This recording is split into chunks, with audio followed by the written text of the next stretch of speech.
Mu migani mu gice cya 15 umurongo wa 3 haravuga ngo ururimi rw'abanyabwenge rutonyanga ubwenge bubereye, ariko akanwa k'ibipfu gasuka ubupfu. Ku murongo w'indwi naho haravuga ngo iminwa y'ubwenge igwiza ubwenge, ariko umutima w'ibipfu si kumeze.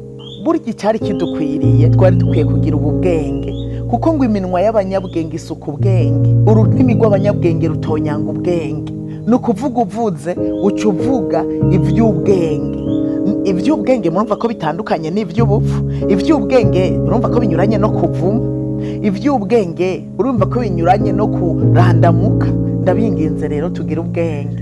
Tugira ubwenge no kuvuga ngo twubaha Imana, kubaha Imana bibe muri twebwe, kubaha no kuyubaha no kuyitinya bibe muri twebwe, kuko tubasha Imana tukayitinya tuzokubaha nabo yaremye mu ishusho yayo. Abo yaremwe mu ishusho yayo rero sabo kuvumwa nabo guhezagirwa. Y'amajambo y'ubupfu ntakabe muri twebwe n'umunsi n'umwe.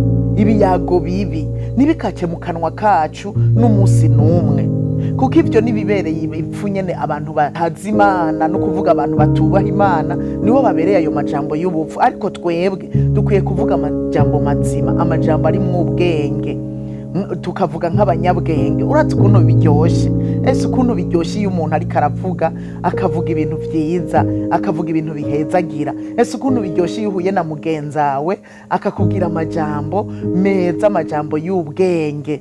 Biraryoshe, umva impande yiwe wubatswe. Kandi umwanditsi w'imigani yaranditse ngo nk'uko icuma gikarisha ikindi niko umuntu akwiye gukarisha mugenzi we. Burya duhuye nk'abagenzi, ikintu cyari kibereye zikwara kuvuga abantu tubavuma, tuvuga ibyo bakoze bitari vyiza, tubagiriza amakosa, kwirengagije ibibango biri mu maso yacu.